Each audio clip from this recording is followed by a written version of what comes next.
Yom Kippur, the Day of Atonement, is coming in a couple of days. An awesome day, a day that the Jewish people fast for about 25 hours, fast no food, no drink. We wear a kittel, which is like a white robe that presents ourselves like angels. Because it is the day that God gives us a chance that we can ask for pardon, for forgiveness, for anything that we may have done throughout the past year.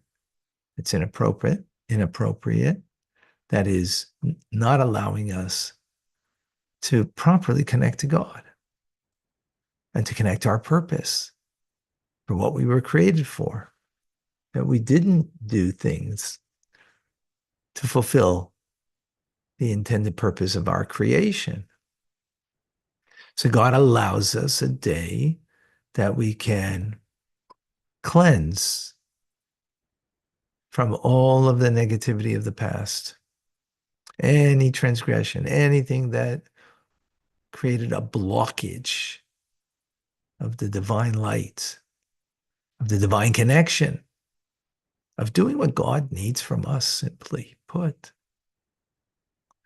And hence, it is a great opportunity. Whereas many people look at Yom Kippur in a ball and chain,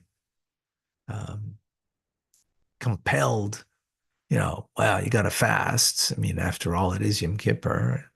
You got to pray, and they feel the hardship of it. But if you appreciate that God is giving us something that the laws of nature don't allow,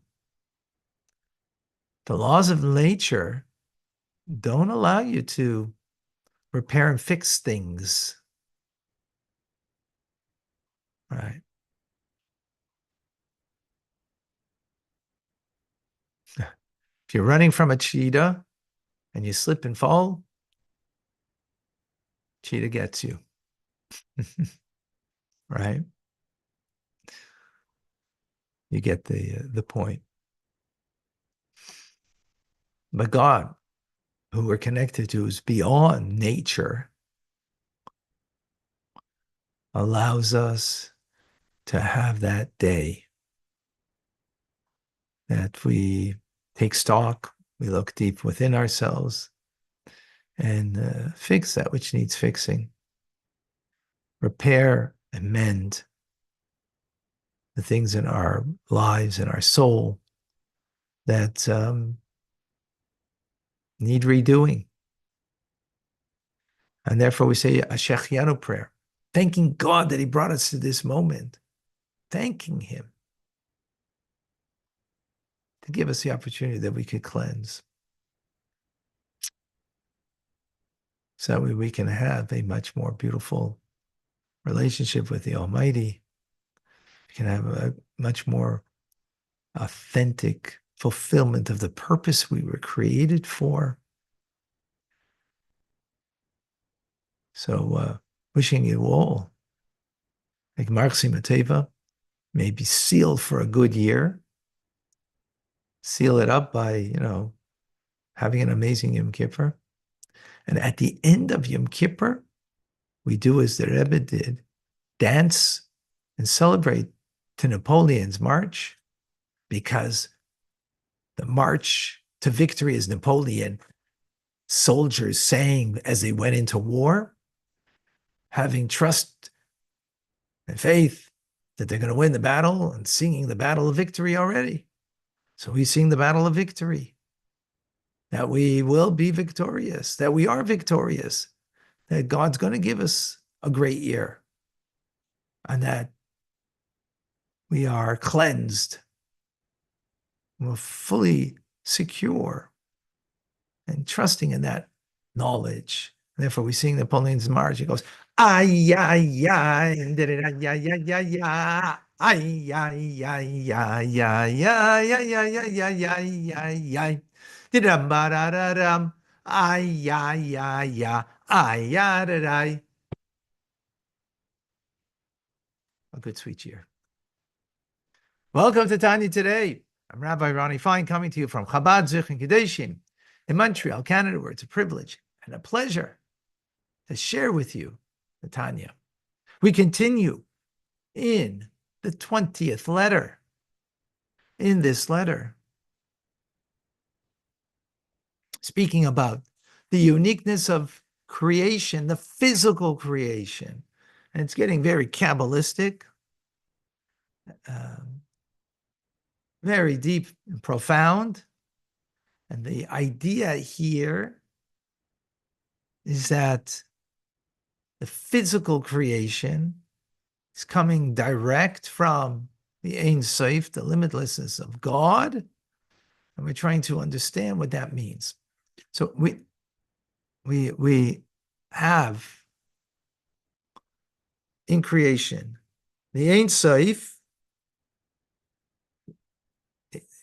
the limitless infinite of God. And then we have the Kav.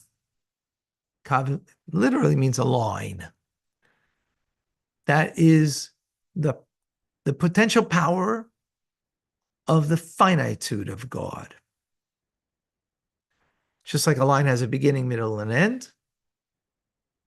So it is before time and space, the source of time and space, the source of limitation, the source of materiality. That in the process of creation, that God contracts upon his infinite nature to allow, so to speak, the Kav to emerge. Now, these two dimensions that are Ein Sof and the Kav, we'll use those terms. They're within creation. They're within creation, but in a manner that is not recognizable at all to us. We don't sense the impact. But what emerges from there is from the Kav, right? The Kav taking from the Ein Sof is a radiation of the Kav. The radiation of the Kav is like, well, think about the sun and the radiation from the sun. That radiation from the sun is of the same, essential nature of the sun. It's a ray of the sun. So there's a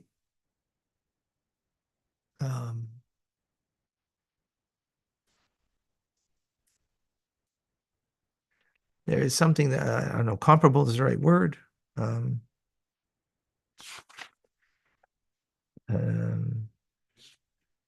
It's related. Yeah. In essence, it's the same thing. It retains the same essential.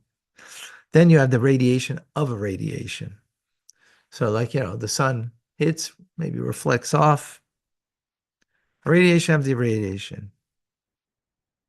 So that light, that's a radiation of a radiation from the Kav, is essentially different.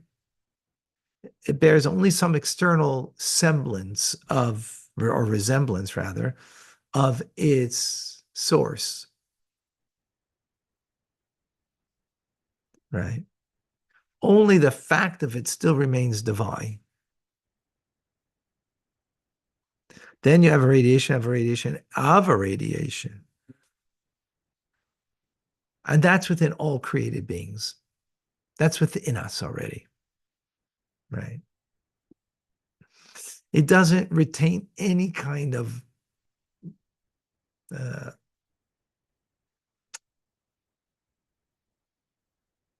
something comparable to the original radiation. Right? It doesn't maintain any of it. And as a result, that gives us a sense of our separateness, our independence, our sense of being that I am, the I am of me. And not only the I am of me, but I am independent of and separate from anything and everything, meaning I'm my own person. I have my own sense of selfhood.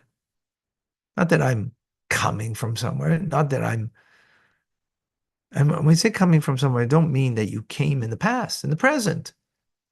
If we're talking about the divine light of God that is animating at this moment. So the radiation of the Kav is divinity, right? It's completely bound with its source. It's part of, it maintains the reality and the authenticity of its source. Radiation of the radiation has only got some sign of external uh, resemblance, but the radiation of the radiation of radiation, which is the Kav, the way it is in us of the Ein Sof, already is completely like sense of disconnect.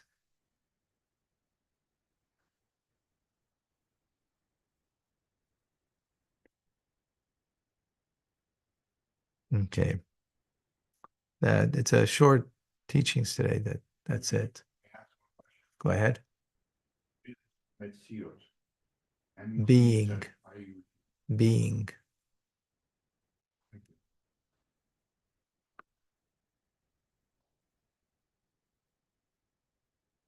Being a created being. A thing. Thinginess. All right, let's say hello to Akoy in Lima, Peru, Tim in Texas, Vicky in California, Michael in Germany, John in North Carolina, Rusty in Texas, Bidan Liba in New York, Joseph in New Jersey, Carmen in Texas, Joe in Washington State, Clem in Brisbane, Australia, Yan in Mexico, Mordechai, Massachusetts, Ken in Colorado, Mark in Santa Rosa, California.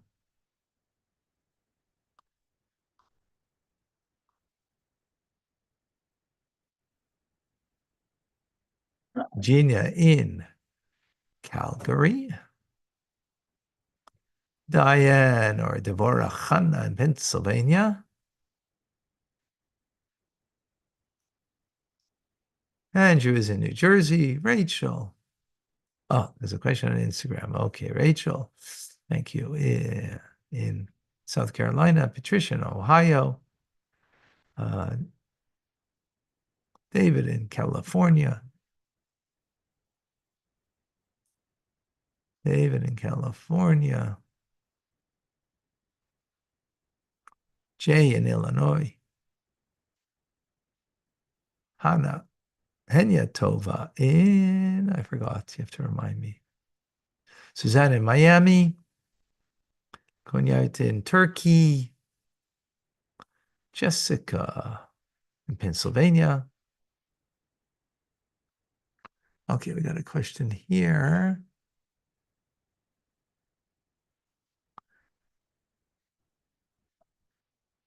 Alice is with us in Baltimore. What is forgiven on Yom Kippur and not when we are cleansed after our death? Good question. Well, potentially everything.